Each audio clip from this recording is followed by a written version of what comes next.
အားလုံးပဲမင်္ဂလာပါခင်ဗျာပရိသတ်အားလုံးကိုကျွန်တော်တို့ channel လေးကနေ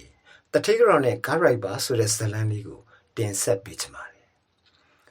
ဇာတ်လမ်းလေးမစခင်ကျွန်တော်တို့ channel လေးကို like and subscribe လေးပေးဖို့လည်းမမေ့ပါနဲ့ခင်ဗျာဘေးနားကမြင်ရတဲ့ notification ဘဲလေးလည်းနှိပ်ခဲ့ပေးပါဦးဇာတ်လမ်းလေးကိုစလိုက်ကြရအောင်အချိန်ကမိုးလင်းတော့မယ့်အချိန်ကောင်းကင်မှာတော့ကျဲစင်တွေမှုံဟောဝါနဲ့ရန်ကုန်မြို့ရဲ့အချမ်းသာဆုံးရပ်ကွက်တစ်ခုကအေယာမခန်းနာလာတဲ့အိမ်ကြီးရှိမှာကားရိုင်ဘာကိုစောနိုင်တယောက်ကားကိုတန်ရှင်းရေးပြုလုပ်နေပါတော့တယ်ကိုစောနိုင်ဟာအသက်25နှစ်အရွယ်ခန့်ရှိပြီးရုပ်ရည်ချောမောလှပပြီးခက်မိန်မိန်အသားညူညူလေးနဲ့မျက်လုံးတွေကကျန်နာမှုတွေပြင်းနေနေတော့တယ်သူဟာမြန်မာနိုင်ငံအထက်ပိုင်းကဆင်းရဲတဲ့ရွာလေးကနေရန်ကုန်မြို့ကိုအလောက်ကန်ရှာဖွေပြီးရောက်လာခဲ့တာပါကံကောင်းထောက်ပံ့စွာနဲ့ပဲမြန်မာနိုင်ငံရဲ့ထိပ်တန်းစီးပွားရေးလုပ်ငန်းရှင်ကြီးဦးကျော်သိန်းရဲ့ကိုရေးကားဒရိုင်ဘာအဖြစ်အလုပ်ရခဲ့ပါတယ်။ကိုစောနိုင်ထမင်းစားပြီးပြီလား။အတန်အနောက်ကနေကြားလာရတော့တယ်။ကိုစောနိုင်ကားတန့်ရှင်လုံနေတဲ့အလုပ်ကိုရက်လိုက်ပြီးလှည့်ကြည့်မိလိုက်တော့တယ်။အင်ကြီးရဲ့တကားဝမှာတော့မမြလင်းရက်နေတယ်။မမြလင်းဆိုတာဦးကျော်သိန်းရဲ့ဇနီးတတိကတော်မမြလင်းပါ။အသက်20ကျော်သားရှိသေးတဲ့မမြလင်းဟာရွှေတောင်တန်းကြီးတစ်ခုလိုချမ်းသာကြွယ်ဝပြီမယ်မျက်လုံးတွေထဲမှာတော့အမြဲတမ်းဝမ်းနည်းမှုတွေပြည့်နှက်နေပါတယ်အပြာရောင်ညာအေးဝတ်စုံလေးနဲ့သပင်တွေဖြဲချထားတဲ့သူမဟာဘဘူးရုပ်လေးတစ်ခုလိုလှပနေတော့တယ်ရှင်မဲကျွန်တော်မစားရသေးပါဘူးအလုပ်ပြီးမှသွားစားလိုက်ပါမယ်အခုလာစားပါကုစုံနိုင်ကျမမှားထားလိုက်ပါမယ်ကားကလည်းအရန်တန့်ရှင်းနေပြီလေဒီနေ့ထပ်လုပ်ဖို့မလိုတော့ပါဘူးမမြလင်းရဲ့အတန်ထဲမှာအာနာရှိပေမဲ့ကျန်နာမှုတွေလည်းပါနေပါတယ်ကိုစောနိုင်ခဏငြိမ်နေပြီးတော့အိမ်ထဲကိုလိုက်သွားတော့တယ်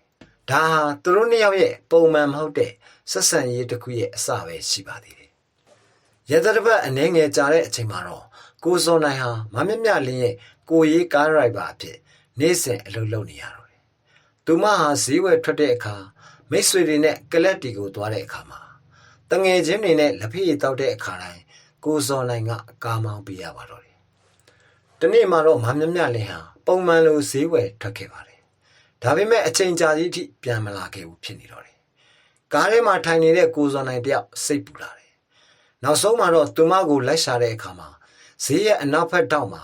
မျက်ရည်တွေကျနေတာကိုတွေ့လိုက်ရတော့တယ်။ရှင်မဘာဖြစ်လို့လဲ။ကိုစောနိုင်တယောက်တိုးညင်းတဲ့အတန်နဲ့မေးလိုက်တော့တယ်။မမြလင်းလည်းလှည့်ကြည့်လာတယ်မျက်ရည်တွေကလည်းမပြတ်စီးကျနေတော့တယ်ငါဘက်မှာဘယ်သူမှမရှိဘူးဆိုနိုင်ငွေတွေပဲရှိတယ်ဒါပေမဲ့ငါကိုတကယ်ချစ်တဲ့သူတယောက်မှမရှိဘူးဒါဟာသူမရဲ့နှလုံးသားထဲကစကားတွေပါဦးကျော်သိန်းဟာသူ့ကိုအလားအပတွေအတွက်ပဲလက်ထပ်ခဲ့တာပါအချိန်အများစုကိုလုပ်ငန်းတွေနဲ့မိန်းမတွေကြားမှာပဲကုံဆုံးစေခဲ့ပါတယ်ကိုစောနိုင်ခဏတာတိတ်ဆိတ်သွားပြီးရှင်မကိုကျွန်တော်နားလဲပါတယ်ထို့သို့ပြောလိုက်တော့သည်အဲ့ဒီညအိမ်ပြန်ရောက်တဲ့အချိန်မှာတော့ကိုစောနိုင်တယောက်အိမ်မပြောနိုင်ခဲ့ဘူးမမြလင်းရဲ့မျက်ရည်တွေကိုသူ့မျက်လုံးထဲကမထွက်ဘူးဖြစ်နေတော့တယ်ဘယ်လိုမှမကူညီနိုင်တဲ့အနေအထားမှာရှိနေတဲ့သူကိုဘယ်လိုကူညီရမလဲဆိုတာသူမသိတော့ဘူးတလားခန့်ကြာပြီးတဲ့အချိန်မှာတော့ဦးကျော်သိန်းရဲ့မွေးနေ့ပွဲကျင်းပခဲ့ပါတယ်အိမ်ကြီးတစ်ခုလုံးမှာမီးအောင်စုံတွေနဲ့တောက်ပနေတော့တယ်မြန်မာနိုင်ငံရဲ့လူချမ်းသာနာမည်ကျော်တွေအားလုံးနီးပါးတက်ရောက်ခဲ့ကြပါတယ်။ကိုစောနိုင်ကတော့ကားပါကင်မှာအလုပ်လုပ်နေရတယ်။ကားတွေရောက်တိုင်းနေရာချပေးနေရတော့တယ်။ညနောက်ပိုင်းမှာတော့မမြလင်းအပြင်ကိုထွက်လာခဲ့တော့တယ်။မျက်နှာမှာစိတ်ပြတ်မှုတွေနေပါပဲ။ကိုစောနိုင်ငါ့ကိုဒီကားနေခေါ်သွားပြီပါ။ဘယ်ကုန်းမှမဟုတ်ဘူး။တာယာလှပတဲ့ဖះတဆူဆူကိုတွားချင်တယ်။ကိုစောနိုင်တယောက်ခေါင်းချင်းပြလိုက်တယ်။ကားကိုတေချာစစ်ဆေးပြီးထပ်ခွာသွားကြတော့သူတို့ရောက်သွားတာကတော့ကမာရွတ်လမ်းပေါ်ကတိတ်ဆိတ်ငြိမ်သက်တဲ့ဖျားတဆူပါညာဘက်မီးလုံးတွေရဲ့အလင်းရောင်အောင်မှာဖျားစေတီဟာရွှေရောင်တွေတဝင်းဝင်းနဲ့ပေါ့မမြလင်းကဖျားရှိမှဒူးထောက်ပြီးဆူတောင်းနေပါတော့တယ်ကိုစောနိုင်ကတော့အနောက်ဘက်မှာရက်ပြီးစောင့်ပြန်လာတဲ့အချိန်မှာတော့သူမစကားစပြောလာတယ်တိလားကိုစောနိုင်ငါဆန္ဒကယူယူလေးပါပဲတယောက်ယောက်ကငါ့ကိုပူဖက်ပြီးမင်းငါ့ကိုချစ်တယ်လို့ပြောတာကိုခံမှုချင်တယ်အဲ့ဒါပါပဲကိုစောနိုင်ဘာမှမပြောပဲစက်မောင်းသွားခဲ့တော့တယ်ဒါပေမဲ့သူ့နှလုံးသားထဲမှာတစုံတစ်ခုပြောင်းလဲသွားခဲ့တော့တယ် နောက်ရက်တွေမှာတော့ကိုစော်နိုင်နဲ့မမြတ်မြတ်လင်းပို့ပြီးရင်းနှီးလာကြတယ်ပုံမှန်ကားမောင်းရတဲ့အပြင်စကားတွေပါပို့ပြောဖြစ်လာခဲ့တော့တယ်မမြတ်မြတ်လင်းရဲ့မွေးနေ့မှာဦးကျော်သိန်းဟာလက်ဆောင်ငွေ3 သိန်းလောက်သာပေးပြီးစီးပွားရေးအတွက်ခီးထွက်ခွာသွားတော့တယ်မမြတ်မြတ်လင်းဝမ်းနဲနေတာကိုစော်နိုင်တယောက်သိပါတယ်ကားကိုတန်ရှင်းလို့ရင်သူမရဲ့အခန်းရှိမှာတခုခုထားခဲ့လိုက်တော့တယ်မနေ့ကင်းမှာတော့မမြတ်မြတ်လင်းအခန်းဖွင့်ပြီးထွက်လိုက်တဲ့အချိန်မှာသူမရဲ့တကားဝမှာပန်းပင်စိုက်ထည့်ထားတဲ့ပန်းအိုးလေးတစ်လုံးနဲ့အတူစာလေးတစ်စောင်ကိုတွေ့လိုက်ရတော့တယ်စာထဲမှာတော့ရှင်မရဲ့မွေးနေ့မှာပတ်စံနဲ့မွေးနိုင်တဲ့လက်ဆောင်လေးပါဒီပန်းပွင့်လေးပွင့်တဲ့အခါရှင်မရဲ့အပြုံးလေးလည်းပွင့်ပါစေတဲ့မမြတ်မြတ်လည်းမျက်ရည်ကျမိတော့တယ်ဒါပေမဲ့အရင်လိုမျိုးတော့မဟုတ်ဘူးပျော်ရွှင်မှုရဲ့မျက်ရည်မျိုးပါပဲအဲ့ဒီနေ့ကစပြီးကိုစောနိုင်ကိုသူမရဲ့ရှင်ထဲမှာနေရာတစ်ခုပေးလိုက်တော့တယ်အချစ်ဆိုတာဘယ်တော့မှဖုံးကွယ်လို့မရဘူးတနေ့မှာတော့အိမ်မှာအလုပ်လုပ်တဲ့အမျိုးသမီးဒေါ်သိန်းမြကကိုစောနိုင်နဲ့မမြတ်မြတ်လင်းတို့ရဲ့ရင်းနှီးလာတာကိုသတိထားလာမိတော့တယ်ဒေါ်မြသိန်းဟာဦးကျော်သိန်းကိုမမြတ်မြတ်လင်းတို့အကြောင်းကိုတွားပြောပြလိုက်တော့တယ်ညဘက်တညမှာတော့ဦးကျော်သိန်းတယောက်အရင်မူပြီးအိမ်ပြန်ရောက်လာခဲ့ပါတော့တယ်မမြတ်မြတ်လင်းကိုလည်းအော်လာငေါက်လာလှုပ်ပါတော့တယ်မင်းကားဒရိုက်ဘာနဲ့ချင်းနေတယ်ဆိုတဲ့တဲ့ငါကြားတယ်ကွာမင်းရဲ့ဂုံတိတ်ခါကိုပြစ်ချပစ်တာလား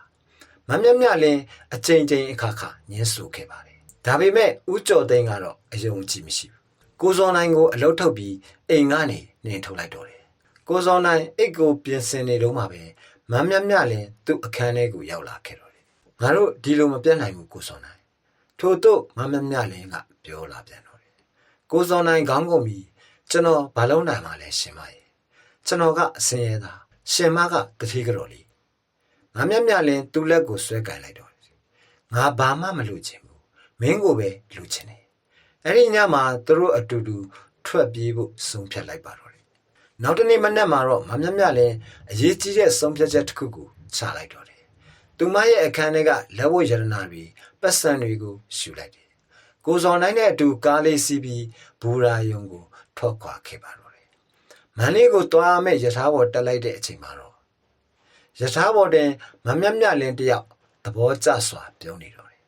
ဒါဟာသူမရဲ့ဘဝမှာပထမဆုံးအကြိမ်ယထာစီးပူးခြင်းပါ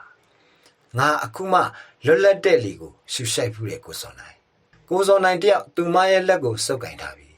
ရှင်မနဲ့အတူဘယ်နေရာကိုမဆိုလိုက်ခဲ့ပါမယ်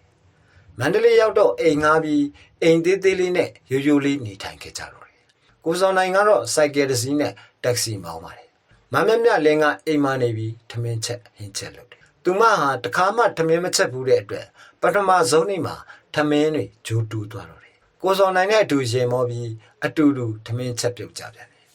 ရိုးရိုးလေးပေမဲ့ပျော်ရွှင်စရာအချိန်လေးတွေဖြစ်နေခဲ့ပါတော့တယ်3 လကြာတဲ့အထိပျော်ရွှင်စွာနေထိုင်ခဲ့ကြပါတယ်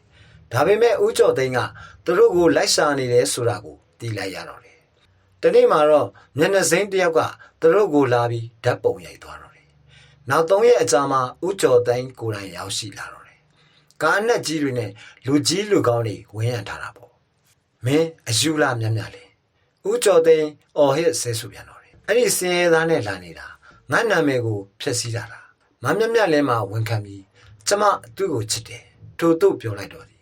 ထို့ချိန်ဦးကျော်သိန်းတယောက်ရင်မောပါချစ်တယ်ဟုတ်လားမင်းငါစီပြန်လာမယ်ဆိုရင်မင်းရဲ့ချစ်သူကိုမထိခိုက်ရဘူးမပြန်ရင်တော့သူ့ကိုပြန်မတွေ့ရတော့ဘူးမမြတ်မြတ်လင်းတယောက်ကိုစော်နိုင်စီလှမ်းကြည့်လိုက်တော့တယ်ကိုစော်နိုင်တယောက်မျက်ရည်များကျနေတော့တယ်ရှင်မကျွန်တော်တို့ကြိုးစားလို့ရပါတယ်လို့ပြောလိုက်တော့တယ်မမြတ်မြတ်လင်းလည်းသူ့မျက်နှာကိုအုပ်ကန်ပြီးနမ်းလိုက်တော့တယ်မင်းကိုကာကွယ်ဖို့ငါဘာမဆိုလုပ်မယ်ထို့နောက်သူမသည်ဦးကျော်သိန်းစီပြန်လိုက်ပါသွားတော့တယ်ဒါဟာအသေးကွဲရတဲ့နှုတ်ဆက်ခြင်းပါပဲမမြတ်မြတ်လည်းအိမ်ကြီးထဲပြန်ရောက်လာခဲ့တယ်ဒါပေမဲ့အရင်လိုတော့မဟုတ်ဘူးသူမရဲ့နှလုံးသားကကိုစော်နိုင်တဲ့အတူကြံခဲ့ပြီလေသူမကိုတတ်တည်ဖို့တောင်စဉ်းစားမိခဲ့ပါတယ်ဒါပေမဲ့ကိုစော်နိုင်တခါပြောမှုတဲ့စကားကိုသတိရနေမိတယ်ဘလောက်ပဲခက်ခဲနေပါစေနေထွက်ချိန်ကိုစောင့်ကြည့်ပါနောက်တစ်လအကြာမှာတော့ကိုစော်နိုင်စီကနေစာတစ်စောင်ရောက်လာပါတော့တယ်ရှင်မကိုကျွန်တော်မမေ့ပါဘူးခွင့်ပြုရင်ပြန်တွေးဖို့နီလန်းရှာကြမယ်မမြတ်မြတ်လင်းလည်းအကူအညီတောင်းဖို့သူမရဲ့အမားဖြစ်သူကိုဆက်သွယ်လိုက်တော့တယ် အမားကတော့ဥပဒေကိုနားလဲတဲ့ရှေ့နေတယောက်နဲ့မိတ်ဆက်ပေးပါတော့တယ်ထင်ရှားတာကမမြမြလင်းရဲ့နာမည်နဲ့ပိုင်ဆိုင်မှုတွေကိုဦးကျော်သိန်းလင်ယူထားတဲ့အချက်အလက်တွေတွေ့လာရတော့တယ်မမြမြလင်းလည်းဦးကျော်သိန်းကိုတရားစွဲလိုက်တော့တယ်ဦးကျော်သိန်းခြောက်ချားသွားပြီးတော့တယ်တရားရုံးအမိန့်နဲ့သူမရဲ့ပိုင်ဆိုင်မှုတစ်ဝက်ကိုပြန်ရရှိခဲ့တော့တယ်ဒါပေမဲ့အရေးအကြီးဆုံးကကိုဇော်နိုင်ကိုပြန်ထွေးဖို့ပါပဲ2လလောက်ကြာမှတော့မန္တလေးမြို့အေယာဝတီမြကန်းတစ်ဘေးကနေဝင်ချိန်လေးမှာကောင်းကင်မှာလိန်မော်ရောင်နဲ့ပန်းရောင်တွေရောနှောနေတယ်ကိုဇော်နိုင်မြကန်းဆက်မှာရက်နေမိတော့တယ်ရင်ငတ်တကောင်ပြန်သွားတာကိုလည်းကြည့်နေမိတော့တယ်ရုတ်တရက်မှာပဲအနောက်ကနေတစုံတစ်ယောက်ရဲ့ခြေတံကိုကြားလိုက်ရတော့တယ်သူလှမ်းကြည့်လိုက်တော့မမြမြလင်းလာရက်နေတာကိုတွေ့လိုက်ရတော့တယ်အပြာရောင်ဝတ်စုံလေးနဲ့လေတိုက်လို့စံနေတွေလေမှာလွင့်နေတယ်မျက်လုံးထဲမှာလည်းမျက်ရည်တွေပြင်းနေခဲ့တယ်ငါပြန်လာပြီကိုဇော်နိုင်အံ့ဩသလိုဖြစ်သွားတော့တယ်ခြေလန်း2လမ်းလောက်လှမ်းပြီးသူမကိုဖတ်ထားလိုက်တော့တယ်ရှင်မပြန်လာပြီလားကျွန်တော်အိမ်မက်နေတာလားမမြမြလင်းမအားရပါရရေမောပြီးပျော်ရွှင်မှုရဲ့မျက်ရည်တွေနဲ့အတူမဟုတ်ဘူးအိမ်မက်မဟုတ်ဘူးငါမင်းနဲ့အတူအမြဲနေမယ်နေဝင်ချိန်နေရအောင်မှာသူတို့နှစ်ဦးဟာကျင်နာယူရစွာပွေဖက်ထားကြတော့တယ်ဒါဟာစတင်ခဲ့တဲ့အချစ်ဇလန်လေးရဲ့အဆုံးသတ်မဟုတ်ပါဘူးစတင်ခြင်းအသက်ပါပဲမမြမြလင်းရဲ့အမွေတွေနဲ့ကိုဇော်နိုင်ရဲ့ယူသားမှုကိုပေါင်းဆက်ပြီးပရာဟိတလုပ်ငန်းတစ်ခုကိုထူထောင်ခဲ့ကြတယ်ဆယ်ရဲသားတွေအတွက်အခမဲ့စီကံဖွင့်ပေးတယ်သူတို့ရဲ့အိမ်ကတီးပြီးမဲ့ချစ်ချင်းမြတ်တာတွေနဲ့ပြည့်နှက်နေတော့တယ်ဒီနေ့မှာတော့ကိုဇော်နိုင်ဟာသူမကိုပန်းအိုးလေးတစ်လုံးလက်ဆောင်ပေးလာတော့တယ်အရင်တုန်းကသူ့ငွေနေ့မှာပေးခဲ့တဲ့အပင်ကအခုဆိုပန်းလေးပွင့်နေပြီလေမမြမြလင်းတယောက်ပြုံးနေပြီတော့တယ်ဒါဟာပတ်စံနဲ့မဝယ်နိုင်တဲ့အချစ်တွေပါအချစ်ဆိုတာအတန်းအစားငွေကြေးလူမှုအဆင့်တန်းတွေကိုကျော်လွန်စေတယ်တယောက်ကိုတယောက်အစစ်အမှန်နားလည်ပြီးလက်ခံတဲ့တနေရာမှာအချစ်ကပန်းတပွင့်ဖြစ်တယ်ကျွန်တော်ရဲ့ဇလန်လေးကိုအားပေးနေကြတော့ပရိသတ်အားလုံးကိုကျေးဇူးတင်ပါတယ်ခင်ဗျာနောက်နေ့များမှာလည်းဒီထက်ကောင်းတဲ့ဇလန်လေးကိုတင်ဆက်ပေးမှာဖြစ်လို့စောင့်မျှော်လို့အားပေးကြပါအောင်ခင်ဗျာ